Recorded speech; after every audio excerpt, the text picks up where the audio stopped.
Hey everybody, and welcome to He Said, She Said, They Said, a real discussion on real estate with Andrew Plank and Jane Johnston. Jane Johnston is on vacation, so it's just going to be me today. We're going to talk through the monthly stats really briefly, and then call it a short one today. So hopefully you guys are ready to go for this. So usually Jane asks me how my week has been, and I ask her how her week has been and what's going on. And it's an interesting time. There's been a lot of. I was going to put this in the stats, but in the chat. Let me just find it. I'm going to recommend people have a look at the blog from House Hunt Victoria. Leo's latest talks about some changes he's noticing in the marketplace, mostly to do with the fact that we're seeing a little bit of heat off, and I'm seeing that too with my colleagues in the chatter and what's happening in my own business.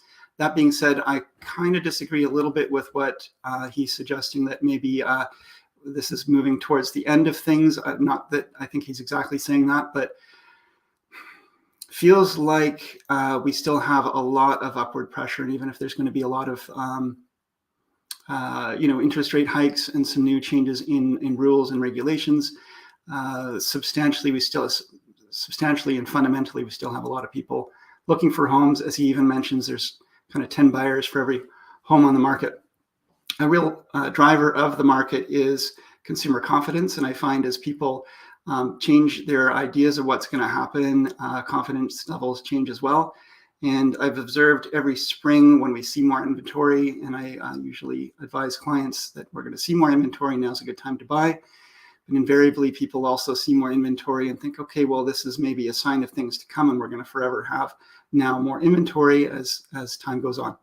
So don't see that happening. I expect we're going to see another sparse summer for inventory, and then prices will continue to rise. I do see it not being as busy as it has been. So that's kind of my prediction. And now I don't have a crystal ball. I'm not a financial expert in that. I'm just sharing my observations. So take that as you will. But yeah, check out Leo's blog. It's very full of stats, much more full of stats than we do. And even though we have some stats, his is really full. So let's talk a little bit about the market. I actually wanted to say a couple things about house values and what I've been seeing, because there's been a lot of talk about, realtors setting the market prices and so forth, and how our price is set. So hopefully this works. I want to go a little bit into some slides here and talk about some concepts that buyers and sellers should probably sort of have in the back of their mind when they're coming up with their pricing.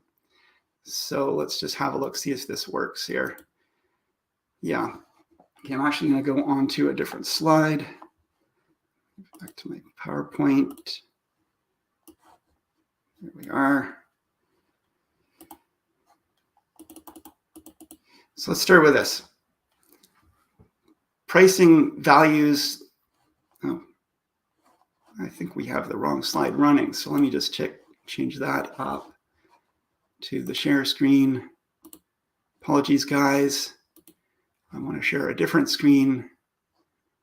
And, oh yeah, no, that is the right one. But for some reason that was pulling over into the other. Let's get that out of your way, and then you're not being blocked. It's not a he said, she said, they said if we don't have some technical difficulties. So, values in the eye of the beholder. Every buyer is going to see the house differently. Every seller is going to value their home differently. The same home, different sellers will have different motivations. All the same home on the same block could sell for different prices, or at least be of different values, partly because of how it was cared for, partly because of, the motivations of the sellers and many other factors. So let's just look into this a little bit more deeply. So as I said, values in the eye of the beholder, and this is kind of a funny slide where we've got, different types of people are going to see the same home that I showed on the last slide from a different perspective, and their eyes are going to see it differently. But I want to drill in to say, how do the buyers see this home? And this is the key thing around pricing today is I want to share the idea of a scatter graph, because we're seeing so many multiple offers. A scatter graph is a graph that shows, when you've got enough data, it starts to show, where things tend to trend. Okay, so if we get multiple offers on a property, let's say, and sometimes there's 20 offers on a property. That's not as common now, but this helps to illustrate the point. There's 20 offers coming in on a property, and the property is listed at, let's say, $1 million. You're going to see if you were to graph out those offers that you were receiving, you'd see price points of maybe right around the $1 million point, maybe a little bit above, a little bit below. There'll be a number of the graph will have a thicker section of dots in that point. And then you'll find that maybe it was underpriced. And so those offers were the folks that were hopeful that they would get it at asking price, but then the actual comparable, the marketplace, everything that other folks have been seeing in the marketplace, they're going to be looking at what it's worth to them, and they're going to have a pretty good idea of what it's worth to them. And they're going to be looking also at other sales in the area and so forth. They're going to be offering a higher price point, and there'll be another clump of offers around there. And what every seller seems to be hoping for, and what seems to be happening here, is the buyer that's the outlier, and they're these folks up here at the top of the scatter graph, and they're the ones that are making these offers that we see, hundreds of thousands of dollars above asking price sometimes.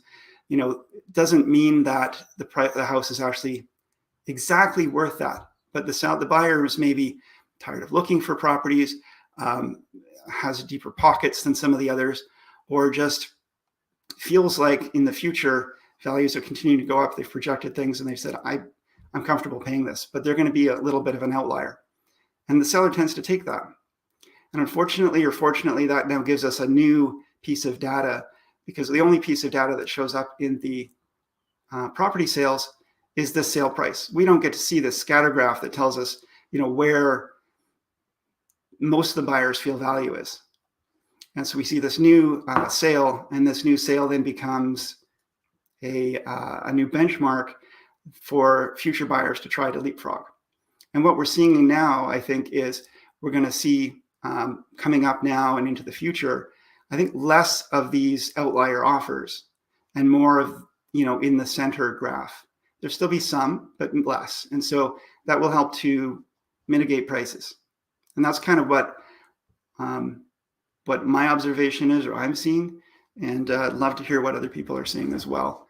Just going to make sure comments are on so I can see anybody commenting here. So let's get into the actual stats. And I want to talk again a little bit. This is the stats from March. And this one we don't usually talk too much about, but I want to just bring it to people's attention again, because you can look at this a little bit like a scatter graph as well, or a bar graph, when you look at prices. And this is more for looking at general prices in an area. So I've highlighted Oak Bay year to date, because there's more data in the year to date versus the month. And we've only, this is 3 months worth of data, and Langford year to date. And we've got price points along the left here, ranging from, $0 up to $4 million plus. And these run in increments. Most of these increments are around $50,000 increments, up and up and up. They start to get into $100,000 and $250,000 increments as you go higher, and even $1 million increments. But you can see here, Oak Bay, 4 sales above $1 million, 7 above, 7 between $3 million and $4 million, and 10 between $2.5 million and $3 million. And what's interesting is sort of, if you were to graph this out, have a bar graph, 4 across here, 7 across here, 10 across here, 4, 4, 9. You can kind of see where price points tend to range in these different areas. So you can see that a lot of the sales, there's very few sales under, under 1 point, let's say, well, really, they really start to happen around 1.75. And then there's another jump up to kind of the 2.5 million mark. And so you get a sense of, if you've got a house, you're probably going to be falling into sort of these niches of price point. And then there's a little niche down here for some probably really small, really rundown homes. And then again, there's a gap, and then you start here. More data is going to be in Langford here. So we can see, again, much less in the high price point, but you reach kind of a point here where you can see there's a number of sales kind of running in the 1.5 range, and this is going to be for some of the newer homes. And then you've got a range here where you kind of have, again, there's a bump in the graph, and you've got quite a few sales in around the 1.2, 1.3, 1.1. And then you've got another big point here, just under the million mark, where it kind of reaches a point where there is a certain reason for this. A lot of buyers can only pay up to $1 million because they have less than 20% down.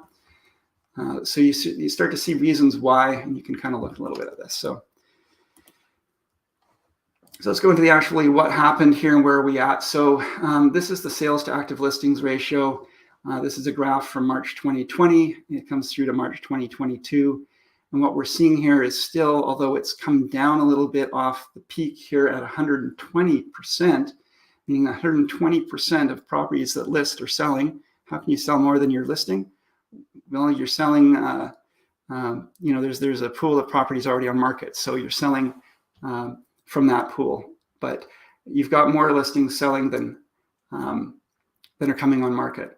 A balanced market is actually more down in this range, where every month there's properties coming on market, but there's also properties that are overpriced that eventually expire, and it's more of a regular paced market. So we're still way above this, and it would, I think, you can see some rise up really quickly, you can see some down really quickly, but this little part here kind of matches this part here. Maybe we're going to see some down a bit. That's over a period of about 6 months, though, 4 or 5 months coming up again. It's really hard to say what this little jog will tell us. It is telling us that they're a little bit off. We look at last February. We also February, March, we had the similar kind of event. And again, a similar kind of event. So we kind of start to see inventory start to go up again as we get a little bit, sales to active listings ratio go up a bit as we actually get into the March, April, May sort of after section. This one was down. So let's look at Market Watch. This is the last week, the last 7 days. We had 253 new listings. We had 253 new listings. We had 195 properties go pending. So this is where that graph behind us shows that we actually have, a bit of a decrease in the actual activity here. So 253, 195 pending, 26 price decreases. So people were actually decreasing prices. That's good news for the market. 5 price increases. 1 property came back on market. 16 properties actually expired unsold, and 4 properties were withdrawn from market. So this might be a little harder to see. Let's see if I can zoom in on this a bit. Yeah, we'll do that. So we've got total active MLS listings. So that ratio we showed before was based, one of the elements of that ratio was based on how many active listings there are versus how many are selling. The active listings this month are, they've been going up month over month as we hit March. And we find that generally speaking, again, in the spring, we find active listings rise as we hit May, June, July, August, and then people stop listing their home or letting let their properties expire. And so we'll see a drop off of inventory. And again, the trend tends to be this. The shape of the graph and the height of the graph tends to change year over year, but the natural trend tends to follow this kind of range. So what we're seeing here in March is probably going to see, again, more active listings as we come into April, May, June, and then probably some falling off. And you can't see my mouse as it goes off the page and starts to drop down. Oh, yeah, it's come across to the other side. Oh, you can't probably see my mouse anyway. Okay, so total new listings to total new sales. And again, we always talk about this. December tends to be a slow month. In the spring, we tend to see it rising up, and we're probably going to see follow a similar trend again as past years. So here we are in March. We look back to the other Marches. This was COVID, so this wasn't as representative, this one bar. But if you were to correct that, you'd see kind of the similar trend here as you see here. And we will again probably see a similar trend here where we see more listings coming on. and then more sales start to drop off, actually. And so the inventory will rise over the next little while as well, but it will start to fall off again in the summer.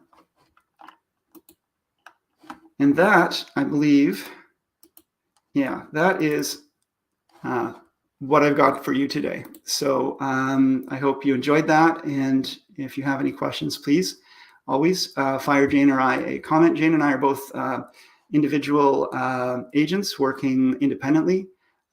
Jane is with the Briar Hill Group, and I'm going to put up her contact information in honor of Jane, who's on a beach somewhere, and deservedly so.